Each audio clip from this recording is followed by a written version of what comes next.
Hey team, it's Amy, your nurse educator, and welcome to part 1 of my series on ventilator basics for nurses. In this video, I'm going to be talking about some common concepts and terminology that you have to know related to ventilators. So let's get started.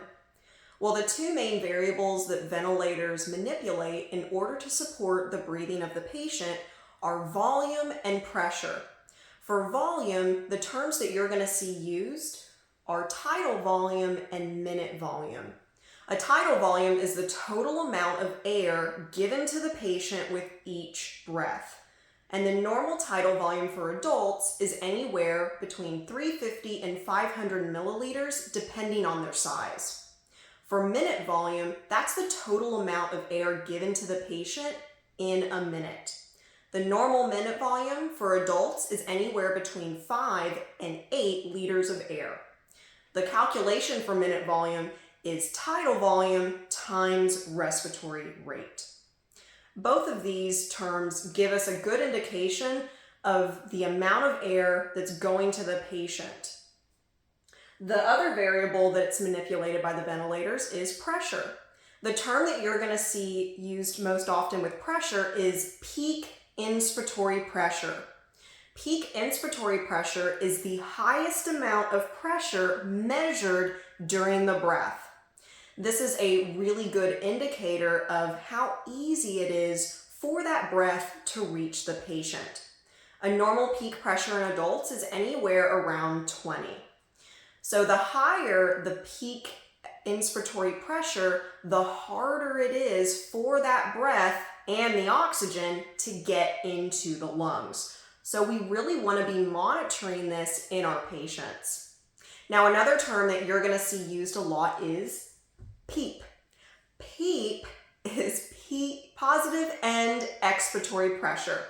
Positive end expiratory pressure. PEEP improves oxygenation. I really want you to remember that. PEEP improves oxygenation. What it is it's a little puff of air or pressure at the end of the breath. And what that does is it keeps your alveoli open. If you think about it, whenever you breathe, your lungs and your alveoli are expanding during inspiration and they're deflating during expiration. Now, in a normal person, our oxygen levels are able to cope with that inflation and deflation just fine. But in a critically ill patient, that deflation on expiration can really drop their oxygen sats. So what PEEP does is with that extra pressure at the end of the breath, is it's keeping those alveoli open so our oxygen levels stay good. So like I said, PEEP improves oxygenation. And this is a common variable that the providers and the RTs will adjust on the ventilator depending on how sick the patient is. So the higher the PEEP, usually the sicker their lungs are. Okay?